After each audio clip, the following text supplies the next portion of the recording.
The winter of 1883 came down on the Dakota prairie like a hammer.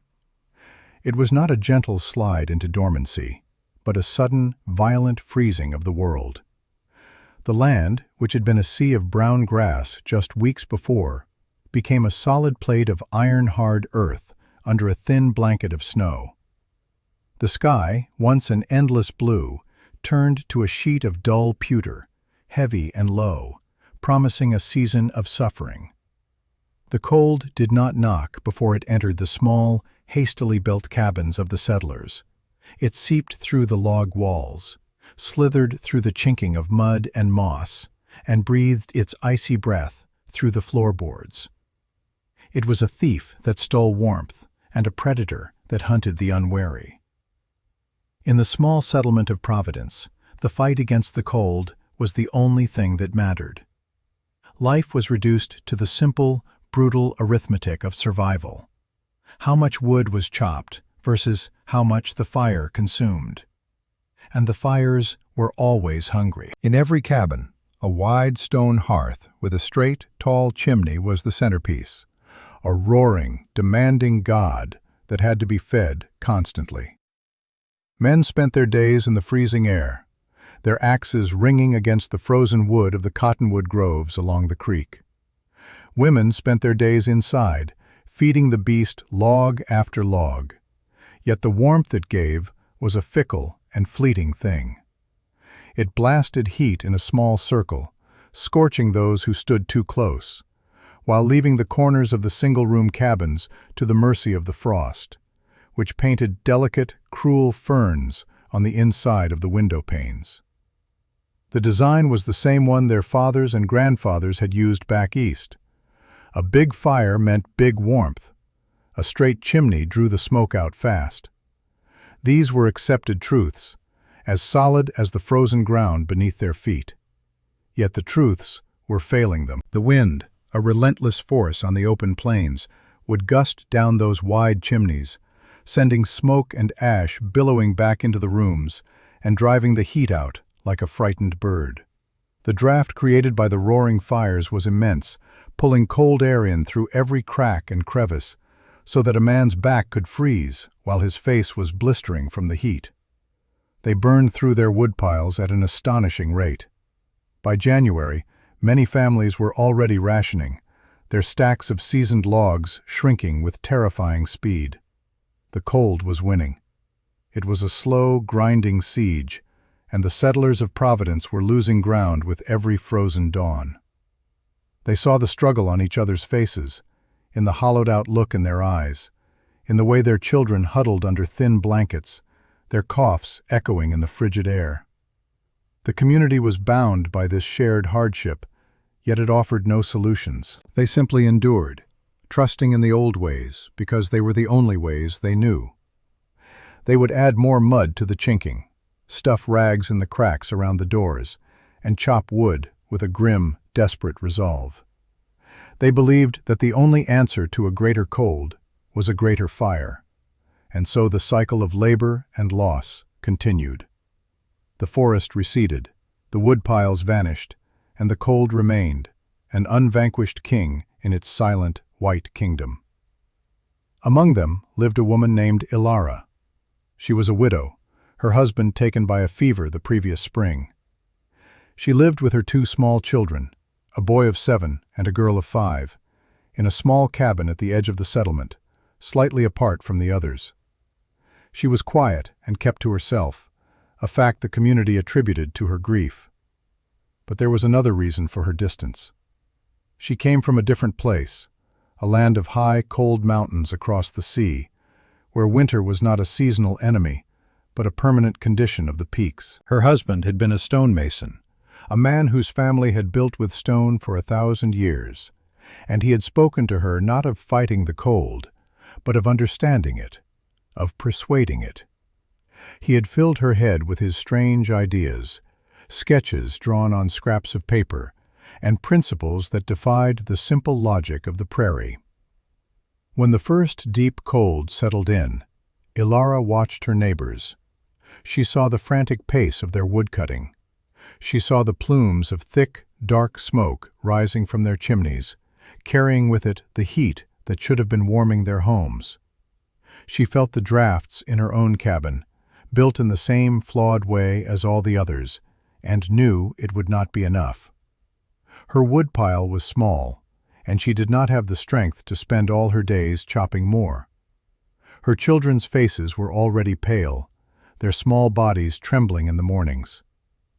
Desperation was a cold stone in her stomach, but it was not despair.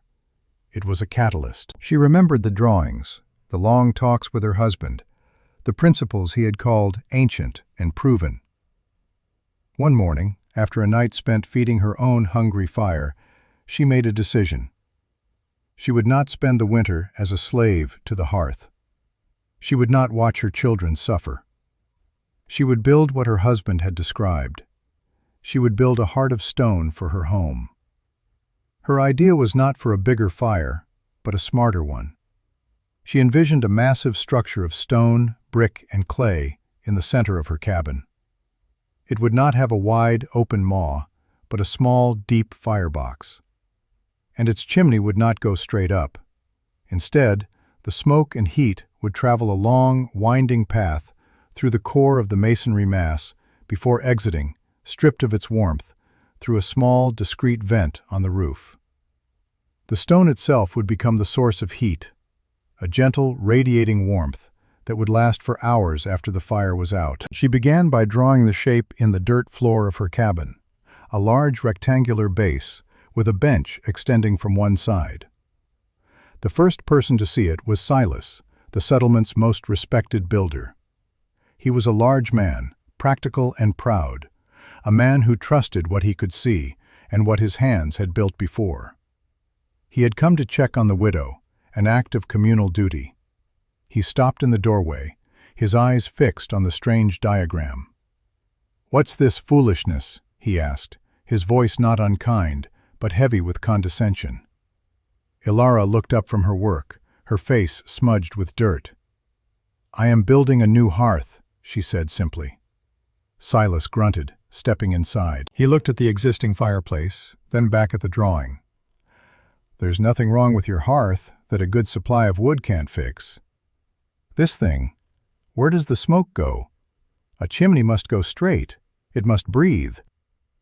He pointed a thick finger at the winding lines she had drawn to represent the flue. "You do this, you'll choke your children on smoke. It's a tomb you're drawing, not a hearth." The word spread quickly. The widow was tearing down her fireplace in the middle of November. She was building some strange contraption from the old country. The settlement, hungry for any distraction from the grinding misery of their own lives, found a source of amusement. Men would stop by on their way back from the woods, leaning in the doorway to offer their unsolicited advice. "The fire needs air, woman," one would shout. "You're building a smudge pot, not a stove," another laughed. The women whispered among themselves, pity and scorn mingling in their voices. Poor thing, the grief has turned her mind. They called her plan Ilara's folly. She ignored them. Their words were just another cold wind, and she had grown accustomed to the cold. She began the work. First, the demolition. With a heavy hammer and a crowbar, she started to dismantle the old fireplace. It was brutal, dusty work. Each stone she pulled away felt like a defiance of the established order. The gaping hole it left in her wall was a raw wound, and a frigid draft poured in, a constant reminder of the stakes. She sealed the hole temporarily with planks and hides, working by the dim light of a lantern in a cabin that was now colder than the air outside. Her children huddled together on their bed, wrapped in every blanket she owned. Their frightened eyes followed her every move. This was her motivation, the silent, powerful force that drove her hands when they were numb and her back ached. The foundation came next. She dug into the hard-packed dirt floor, deepening and widening the base where the new structure would sit. She needed a solid footing to support the immense weight of the stone. She hauled buckets of gravel from the creek bed, her body straining with the effort. Silas watched her one afternoon, shaking his head from a distance. He was patching the chinking on a neighbor's cabin, a task he considered practical and necessary. He saw her labor as a tragic waste of time and energy, a fool's errand that would end in disaster when the true cold of deep winter arrived. He felt a pang of pity for her, but it was overshadowed by his certainty. He knew how to build. He knew what worked, and what she was doing was wrong. The ridicule was a constant, low murmur in the background of her days. It did not sting as much as the cold, but it isolated her completely. She was no longer just a widow. She was the foolish widow, the one building the smokeless fireplace that would surely kill her. The community's skepticism was a wall as solid as the one she was trying to build. They saw her hauling stones, mixing clay and sand with her bare hands, and they saw a woman unhinged by sorrow. They did not see the meticulous planning, the careful calculations of mass and airflow, the ancient wisdom she was trying to resurrect. They saw only a deviation from the norm, and on the unforgiving prairie, deviation was a synonym for danger. But Ilara worked on, her world shrinking to the task at hand. She had a small pile of fire bricks her husband had salvaged from a failed kiln, and she used them to line the firebox, knowing they could withstand the intense heat of the quick, hot fires she planned to use. The rest was stone from the fields and clay from the creek bank, the same materials everyone else used, but she was putting them together in a revolutionary way. She built the outer walls first, a thick, solid shell of carefully chosen interlocking stones. Then she began the intricate work of the interior, creating the labyrinth of channels that would be the secret to the heater's power. It was like building a puzzle in 3 dimensions, each piece having to fit perfectly to ensure the smooth passage of the hot gases. While she labored with precision, her neighbors engaged in a flurry of rushed, traditional preparations. They piled new layers of mud and grass into the gaps between their logs, a temporary fix that would shrink and crack in the dry, cold air. Silas was overseeing the construction of a new cabin for a family that had arrived late in the season. He built it quickly, expertly, using the methods he had always used. He raised the log walls, set a sturdy roof, and built a large, handsome fireplace with a towering chimney. It was a monument to the conventional wisdom, finished in a quarter of the time Ilara was spending on her strange, stone altar. The family moved in, grateful for the shelter, and immediately began the relentless task of feeding its massive, inefficient hearth. Ilara's progress was slow, measured, and deliberate. She did not have the brute strength of a man, so she had to use leverage and patience. She built a small ramp to move the heavier stones into place. She mixed her clay mortar in small batches, ensuring it was the perfect consistency before applying it. Her hands became raw and chapped, but her movements were sure. She was not just laying stones, she was weaving a net to capture heat. She explained it once to the blacksmith's wife, who had shown her a moment of kindness by bringing her a small loaf of bread. "The fire is a fast horse," Ilara said, her voice soft. "A straight chimney is an open gate. The horse runs out and is gone. My chimney has many turns. The horse must slow down, and as it walks, it warms the stone. By the time it reaches the gate, it is tired and cool." The blacksmith's wife just nodded, a confused but sympathetic look on her face. The explanation made no sense to her. The heart of the innovation was the second wall she built inside the first, with a gap between them. This was the most difficult part. She had to work inside the structure, in the cramped, dark space, carefully constructing the serpentine flue. It snaked back and forth, up and down, a long and winding road for the fire's breath. This was the part Silas had called impossible. He believed the smoke would cool too much, lose its buoyancy, and refuse to rise, pouring back into the room. Ilara, however, knew what her husband had taught her. The initial column of heat, from the intensely hot fire in the sealed firebox would be powerful enough to push the exhaust gases all the way through the system. The draft was created by heat, not by a straight, open tube. She finished the main body of the structure in early December. It was a massive, sober-looking block of stone and clay mortar, dominating the small cabin.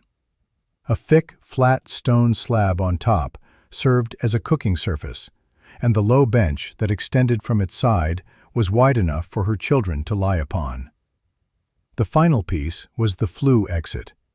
Instead of a tall, proud chimney, hers was a small, stone-lined vent that emerged low on the pitch of the roof, shielded from the prevailing wind by the peak. From the ground, it was almost invisible. The settlement looked at her finished work and saw a failure. There was no proper chimney. The thing was a silent, brooding monster of a rock pile. The laughter became more certain. They were no longer just mocking an idea. They were looking at the finished product, and it confirmed all their prejudices. They were waiting for her to admit defeat. Then, in the second week of February, the world stopped. A stillness fell over the prairie, a silence so profound it was unnerving. The sky turned a milky, hazy white, and the temperature began to drop, not gradually, but as if a door to a cellar of absolute cold had been thrown open. The old-timers looked at the sky, at the strange sundogs glowing on either side of the pale sun, and they felt a primal fear. This was not a normal cold front. This was something else, something ancient and terrible. They called it a Siberian Express, a river of Arctic air flowing down from the pole. The great blizzard arrived not with a roar, but with a whisper. Fine, granular snow began to fall, as fine as sand, driven by a rising wind that did not gust, but pushed with a solid, unyielding pressure. Within hours, the world was gone, erased by a churning vortex of white. The wind howled, a high, mournful scream that never ceased. It was a physical force, battering the small cabins, seeking out every imperfection. The fine snow, like a billion tiny blades, was driven through the smallest cracks in the walls. It sifted under doors and through window frames, forming ghostly white dunes inside the homes. The temperature plummeted to 20 below zero, then 30, then 40. At these temperatures, metal became brittle and could snap like glass. A man's spittle would freeze before it hit the ground. It was a cold that felt like a physical weight, pressing down, crushing the very life out of the air. Inside the cabins of Providence, the battle for survival became desperate. The traditional fireplaces, once the pride of their builders, became their greatest enemies. The relentless wind howled down the wide chimneys, overcoming the draft of the fires. Vicious downdrafts filled the rooms with acrid smoke, forcing families to open a door or a window just to breathe, letting in more of the killing cold. The fires, starved for air and beaten back by the wind, burned poorly, consuming wood with ferocious speed, but providing little effective heat. The drafts were no longer like knives. They were like broadswords, cutting wide swaths of Arctic air through the living spaces. Silas, the master builder, found himself in a house that was failing him. He had built it himself, with thick logs and what he thought was careful chinking. But the wind found its way in. The cold radiated from the walls, and the great stone fireplace, which had always been his comfort, was now a source of profound anxiety. He and his wife kept it roaring, stuffing it with the best of his seasoned oak. But the heat seemed to vanish into thin air, sucked up the chimney, or beaten back by the drafts. They moved their bed as close to the hearth as they dared, but still they shivered under a mountain of blankets. The water in the bucket just 10 feet from the fire froze solid. His woodpile, which he had thought would last until April, was shrinking at a terrifying rate. He looked at his wife's face, etched with fear, and for the first time in his life, he felt the cold touch of true helplessness. He had done everything right, everything the way it was supposed to be done, and it was not enough. In Ilara's cabin, there was a different world. When the storm hit, she had lit a fire in her new hearth. It was not a large, roaring fire, but a small, intensely hot one, made from her driest wood, cut into smaller pieces. She opened a small air intake near the bottom and sealed the cast-iron door to the firebox. The fire roared to life in its enclosed space, the sound a low, contained hum. For 2 hours, she fed it, keeping it burning as hot and clean as she could. Then, she let it die out and sealed the flue damper. The work of the fire was done. Now, the work of the stone began. The great mass of masonry had soaked up the heat from that short, intense burn. It did not radiate a scorching, direct heat, but a gentle, pervasive warmth. It was a heat you could feel in your bones, a steady, constant presence. The stone bench was a source of sublime comfort, warm to the touch. The flat top of the heater was hot enough to keep a pot of stew simmering all day. There were no drafts. Because the firebox was sealed, and the system was not constantly sucking in huge volumes of air, the cabin was remarkably still. The wind screamed outside, a frantic, impotent monster, but inside, a deep, quiet peace reigned. The temperature held at a steady, comfortable 65 degrees. Her children, who in the old cabin would have been bundled in layers and shivering, played on the floor with their wooden toys, their cheeks rosy and warm. The windows were clear of frost. Ilara sat in her rocking chair, knitting, listening to the rage of the storm outside, feeling not fear, but a profound and quiet gratitude. It worked. The blizzard raged for 3 days and 3 nights without pause. For the people of Providence, it was an eternity of cold, smoke, and fear. They ran out of wood, or saw that they soon would. They huddled together for warmth, their breath crystallizing in the air before their faces. Sickness began to spread, a deep, rattling cough that thrived in the cold, damp air. On the 3rd day, a profound worry began to settle over the community, a worry separate from their own survival. It was about the widow. They remembered her strange stone pile, her lack of a proper chimney. They imagined the wind snuffing out her fire, her cabin filling with smoke, or simply being overwhelmed by the penetrating cold. Her folly, they thought, would surely have become her tomb. It was Silas's wife, Mary, who voiced the fear. "You must go check on her," she told her husband, her voice thin and strained. "No one should be alone in this, not with children." Silas resisted. The journey, though short, was perilous. Visibility was near zero, and the wind could knock a man off his feet. But he saw the look in his wife's eyes, a mixture of compassion and dread, and he knew she was right. It was his duty as a leader in the community. He bundled himself in every layer of clothing he owned, wrapped a scarf over his face, and took up a long pole to probe for drifts. He stepped out of his cabin and was immediately struck by the full, staggering force of the storm. The wind tore the breath from his lungs. The cold was a physical blow, a pain that went straight to the bone. He fought his way forward, leaning into the wind, his world a roaring, blinding chaos of white. The journey of 100 yards took him nearly 20 minutes. He almost missed the cabin entirely, a low, snow-shrouded shape in the maelstrom. He stumbled toward the door, his heart heavy with what he expected to find. He imagined breaking down the door to find a silent, frozen room, the 3 of them huddled under blankets, already lost. He raised a frozen, mittened hand and banged on the wooden door, shouting her name, his voice swallowed by the wind. He waited. Nothing.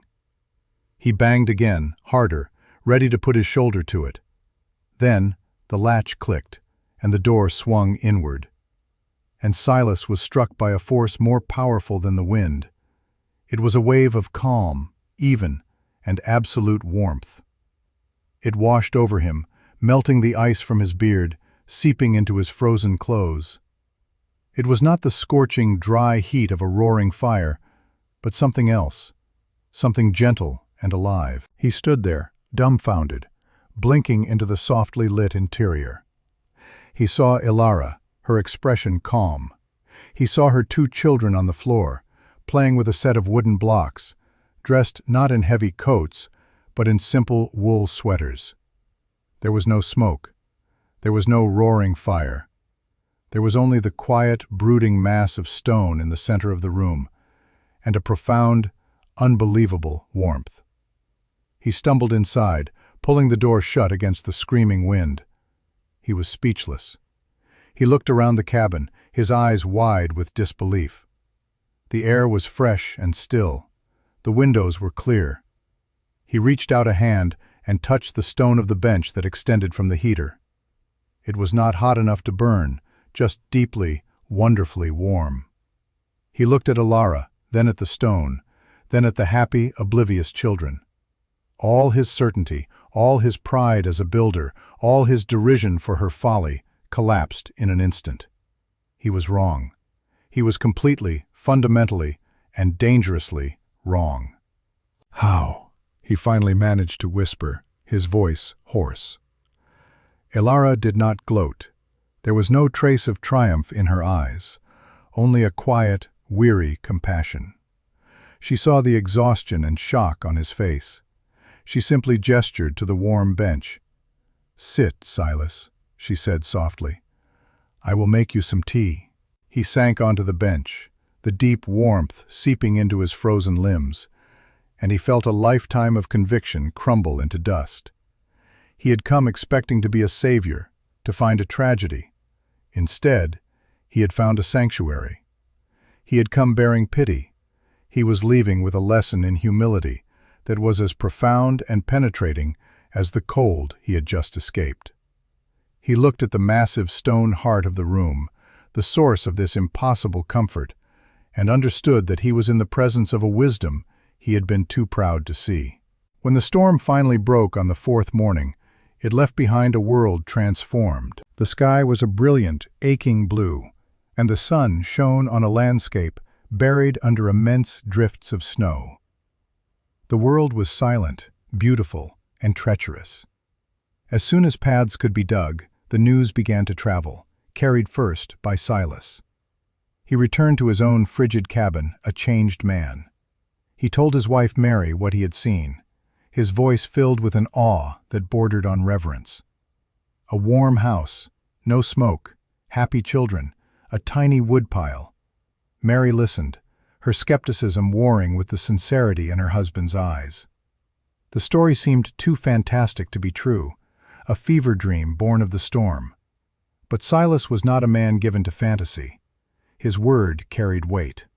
Soon, a neighbor, his own cabin a mess of soot and half-burnt logs, made the trek to Ilara's home, ostensibly to see if she needed help digging out. He too returned with the same story, his expression one of stunned amazement. It's like summer in there," he stammered. "And the air is clean."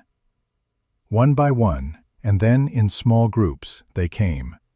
They came out of curiosity, out of disbelief, out of a desperate need to understand how one of them had not just survived the great blizzard, but had conquered it.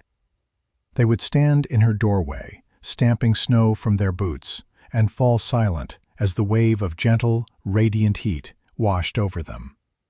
They would walk inside, their eyes going immediately to the massive stone structure. They would touch its warm flanks, look at the happy children, and then at Ilara, who stood quietly by, letting the heater speak for itself. The laughter was gone. The mockery was gone. In its place was a deep, unsettling silence, the sound of an entire community realizing the depth of its own ignorance. They saw her small, neat woodpile and thought of their own depleted stacks, and the truth of her success was undeniable. A few days later, Silas returned. He did not come with advice or warnings.